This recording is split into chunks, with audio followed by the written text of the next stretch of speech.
You know, like I said, I made a video last night, and that Casey Anthony story is screwing me and my wife's heads up so bad. We are so mentally, like, messed up. We're distraught because we can't figure it out.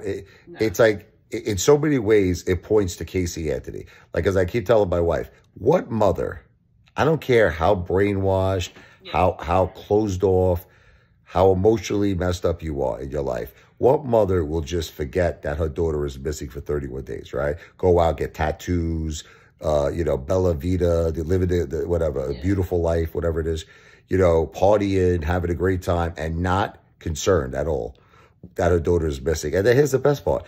She's like, you know, I didn't leave my daughter alone with my father ever.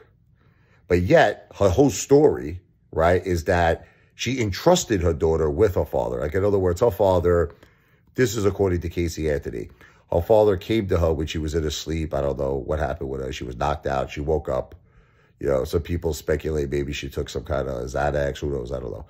But some kind of maybe something to relax in her sleep. Again, we don't know if she took that, if someone gave it to her. Like, that's what she was trying to make it seem. Maybe she was drugged.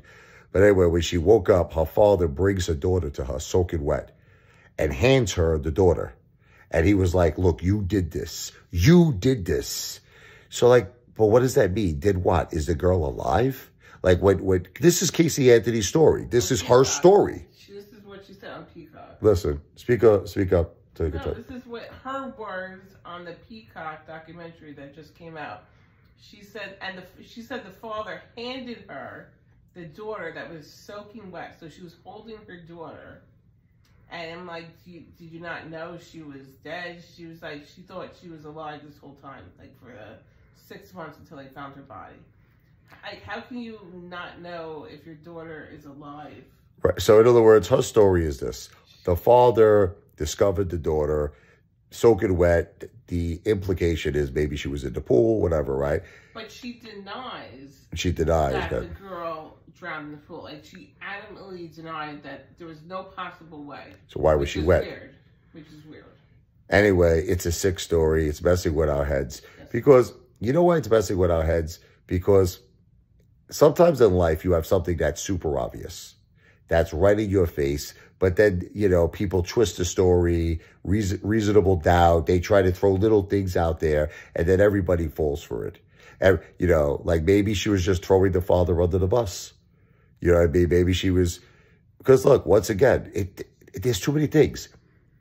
Her car had a smell in the trunk of human, you know, decomposition, that there was a body in there of a dead human being. And she's making it like, oh, I had pizza. I had this. Come on now. Pizza? Pizza doesn't smell like human decomposition, okay? And it's just everything. It's just her story. Nothing adds up.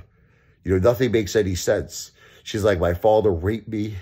My father was a monster, but yet you're going to entrust your child with your father for 31 days. Not because, according to her story, she believed, even when she was in jail, she believed that the father had possession of her child, Kaylee, and that the father kept saying, don't worry, she's okay, everything's okay, I'm taking care of her. Do you really believe that shit? This is from a man who rapes you, who tortures you, who's a monster. It doesn't make any effing sense. Then she's crying her eyes out on this documentary on how much her father is a monster and how much he rapes her. But you left your daughter with her. That's your story. Then why lie to the police? That's another thing. Like, that's another thing that doesn't make any sense. If your father has your daughter, isn't that something you would have told the police right from the get-go? Like, where's your daughter? My father has her. But she's making it seem like, I don't know, that the father instructed her not to say that. And she's so afraid of her father. She's so brainwashed by her father that she's going to, like, what? Put her daughter in harm's way? It doesn't make any sense. This whole story is one of those stories that make you go, cuckoo. Anything to add, John? No, like you said, it's just a complete mystery, you know? It's like 1 minute you think it's her for sure, then you think it's the father, then you think, you know, the mother's in on it, the brother, you know, it's just... Well, but she was throwing a lot of people under the bridge. Yes. You know, my brother came in my room, was feeling me up. You know, my father came in the room, raped me. My mother called me, a very bad word, starts with a W, H-O-R-E. So she's throwing all these people under the bus. But it goes back. This is what I like to do in these situations. I like to look at the obvious. Jennifer, you're a mother. Would you ever, for even 10 minutes, if my wife did not know where our children were for 10 minutes, she would have a complete nervous breakdown. Oh my God. 31 days? There's just no way. I don't care. What's the chances of you not knowing where your daughter is for 31 days, and you're going to go out and get a tattoo, Bella Vita, and you're going to go party? Would that ever happen? No. Would it happen, right? Would that happen for any mother? No. So that's why I keep going back to, I feel it probably was Casey Anthony, and maybe the brother was in cahoots. The brother was like, look, our father used to bury the pets same exact way, masking tape, garbage bags, blankets, or whatever, laundry bags, whatever it is, because they try to put the blame on him. The only thing that freaks me out with the father is a few things, though. Few things. He's got that whole Joe Biden thing going on. Again, I'm not saying it. Smelling, I used to smell my granddaughter's hair. And it was so delicious, that sweaty, sweet smell that she had. Like who talks like that? Yeah. That's how he talked. At her funeral. Yeah. At her funeral. I love that sweaty, sweet smell of her hair. And oh my God, the way she would hug me, being hugged by a child. Yeah, who says that? It's some weird ass shit. There's nothing like being hugged by a small child. He's like, I can't even express the feeling. Yeah, I mean, it's circumstantial, but still, it's nasty. Another thing, he goes, when he got into that car accident, he goes, the father, he goes, I want my family to forgive me. Please forgive him for what? Like what? That really threw me off when he said that. Because he was, obviously he was all messed up. He looked like that guy in The Sopranos.